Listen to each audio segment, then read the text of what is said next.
Cobbler, which doesn't really have a specific name in Romanian, is like a crustless pie or a type of crumble that you can make with any fruit you like. It's not too sweet and super easy to make. I love how the edge is caramelized slightly, the sugar from the fruit, and the top is crispy while the fruit inside is soft and juicy. It's amazing.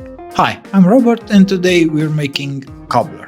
This recipe will fill about a 21 by 21 centimeter baking dish. I can't tell you the exact weight, you'll see for yourself at the end maybe. I'm making it with peaches because that's sort of the standard, let's say, but you can use any type of fruit, apricot, plums, or general, any fruit with a meaty texture. We start with about 1 kilogram of fruit, which we'll need to cut. I'm cutting them into cubes, but you can slice them if you want. For peaches, you can also peel them if you prefer.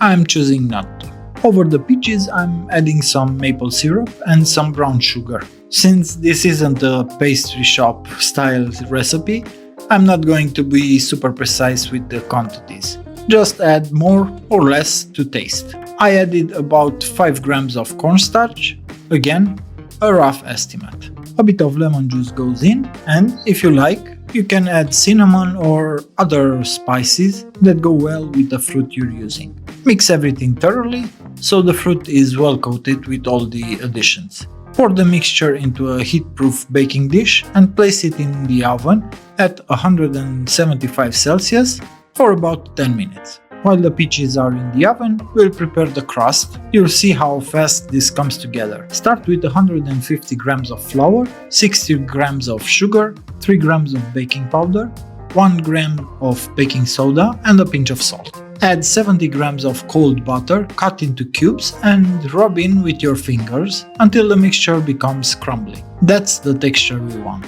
Now, add 100 grams of very cold kefir and mix.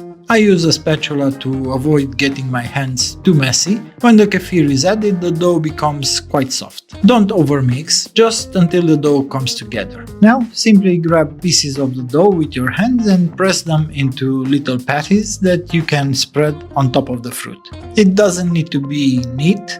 In fact, it's better if the topping is a little irregular. Where it's thinner, it will be crispier, and where it's thicker, it will be a bit fluffy. The contrast in texture is great. Finally, brush the top slightly with beaten egg and, if you want, and I do, sprinkle a bit of brown sugar on top for extra crunch. Bake again at 175 Celsius for 40 to 50 minutes. The goal is for the top to be nicely browned and ideally for the edges to be a bit caramelized. That's how my cobbler turned out. Let it cool a bit before serving and, of course, it goes perfectly with a scoop of vanilla ice cream like the one we made 2 videos ago. For more recipes like this one, don't forget to give a like, subscribe to my channel and follow me on Instagram for lots of useful tips.